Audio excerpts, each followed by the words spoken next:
Hello, നമുക്കിന്നൊരു അടിപൊളി ദോശ ഉണ്ടാക്കാൻ പഠിച്ചാലോ? 2 കപ്പ് പച്ചരിക്ക് 3/4 കപ്പ് ഉഴുന്ന് എന്ന കണക്കിലാണ് ഞാൻ എടുക്കുന്നത്.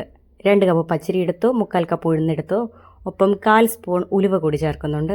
ഇതെല്ലാം കൂടി നന്നായിട്ട് കഴുകി 2-3 മണിക്കൂർ കുതിർക്കാൻ മാറ്റിവെക്കണം. ഒരു 3 മണിക്കൂർ കഴിഞ്ഞ് കുതിർന്ന് വന്നിരിക്കുന്ന ഈ കൂട്ടെടുത്ത് നല്ലപോലെ കഴുകിയതിന് ശേഷം ഒരു മിക്സിയുടെ ജാറിലേക്കിട്ട് അരച്ചെടുക്കണം. വെള്ളം ചേർത്താണ് അരച്ചെടുക്കേണ്ടത്. ഒപ്പം തന്നെ ഒരു 3/4 കപ്പ് ചോറ് കൂടി ഞാൻ എടുക്കുന്നുണ്ട്. 3/4 കപ്പ് 1 കപ്പ് ചോറ് നമുക്ക് എടുക്കാം. അതിനുശേഷം ഇതെല്ലാം കൂടി വെള്ളമൊഴിച്ച് നല്ലതുപോലെ മിക്സിയിൽ അരച്ചെടുക്കണം. അങ്ങനെ പച്ചരിയും ഉഴുന്നും ഉലുവയും ചോറും കൂടി നമ്മൾ 3 ട്രിപ്പായിട്ടാണ് അരച്ചെടുത്തിട്ടുള്ളത്. ഇപ്പോൾ നമ്മൾ ഈ മാവിൻ്റെ കൂടെ ഉപ്പിടുന്നില്ല കേട്ടോ. രാവിലെ പുളിച്ചതിന് ശേഷം ദോശ ഉണ്ടാക്കാൻ പോകുന്നതിന് തൊട്ട് മുമ്പ് മാത്രമാണ് ആവശ്യത്തിന് ഉപ്പ് ചേർത്ത് കൊടുക്കുന്നത്. അപ്പോൾ രാവിലെ കണ്ടോ നമ്മുടെ മാവെല്ലാം സെറ്റായി നല്ലപോലെ പുളിച്ചിട്ടുണ്ട്. ഈ മാവ് നമ്മൾ ഒരു പാത്രത്തിലേക്ക് എടുത്ത് എത്രയാണോ നമ്മൾ ദോശ ഉണ്ടാക്കാൻ പോകുന്നത് അത്രയും മാത്രം അളവിലെടുത്ത് അതിലേക്ക് വേണ്ട ഉപ്പ് മാത്രമാണ് ഇപ്പോൾ ചേർത്ത് കൊടുക്കുന്നത്. ബാക്കി മാവ് നമുക്ക് എടുത്ത് വയ്ക്കാം, നമുക്ക് ഫ്രിഡ്ജിൽ സൂക്ഷിച്ച് വയ്ക്കാം. അതിനുശേഷം ഒരു പാൻ ചൂടാക്കി അതിൻ്റെ ചൂടൊക്കെ ബാലൻസ് ആയി കഴിയുമ്പോൾ നമ്മൾ ആദ്യത്തെ ദോശ ഐശ്വര്യമായിട്ട് ഉണ്ടാക്കാൻ പോവുകയാണ്. അങ്ങനെ നമ്മുടെ ദോശ ക്ലാസ്സിലെ ആദ്യ ദോശ റെഡിയായി വരുന്നു. നല്ലപോലെ റൗണ്ട് ഷേപ്പിൽ വരുമ്പോൾ നല്ലൊരു സാറ്റിസ്ഫാക്ഷൻ കോൺഫിഡൻസും ഒക്കെ ഉണ്ടാവും കേട്ടോ ഈ സ്റ്റേജ് എത്തുമ്പോൾ. നമുക്കിതിൽ നമ്മുടെ ഇഷ്ടത്തിനനുസരിച്ച് എന്തെങ്കിലുമൊക്കെ ആഡ് ചെയ്ത് കൊടുക്കാം. ചിലവർക്ക് നെയ്യൊക്കെ ആഡ് ചെയ്യുന്ന ഇഷ്ടമായിരിക്കും ദോശയുടെ കൂടെ.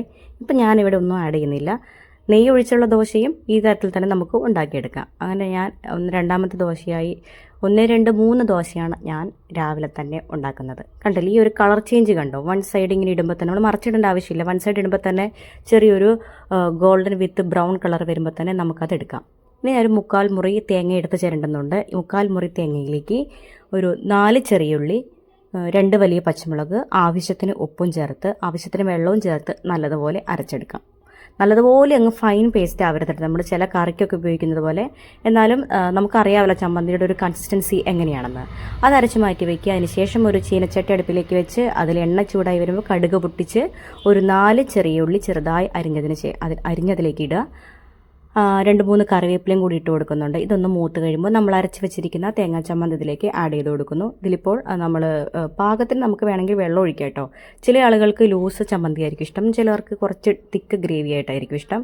അപ്പോൾ ഞാൻ ഇതിൻ്റെ രണ്ടിൻ്റെ ഇടയിൽ നിൽക്കുന്ന ഒരു കൺസിസ്റ്റൻസിയാണ് പിടിച്ചിട്ടുള്ളത്. 2-3 സ്പൂൺ വെള്ളം കൂടി ചേർത്ത് കൊടുത്തിട്ടാണ്. ഇത് നല്ലപോലെ വെട്ടി തിളപ്പിക്കരുത് കേട്ടോ. ഒന്ന് ചൂടായി വരുമ്പോൾ തന്നെ നമ്മൾ ഗ്യാസ് ഓഫ് ചെയ്തിട്ടുണ്ടാകണം. അപ്പോൾ നമ്മുടെ ചമ്മന്തിയും കഴിഞ്ഞു, ദോശയും കഴിഞ്ഞു. രാവിലെ തന്നെ ഒരു നല്ല കട്ടൻ ചായ ഉണ്ടാക്കി ചമ്മന്തിയും ദോശയാണ് ഇന്നത്തെ ബ്രേക്ക്ഫാസ്റ്റ്. അപ്പോൾ അത്രയേ ഉള്ളൂ. ടാറ്റാ.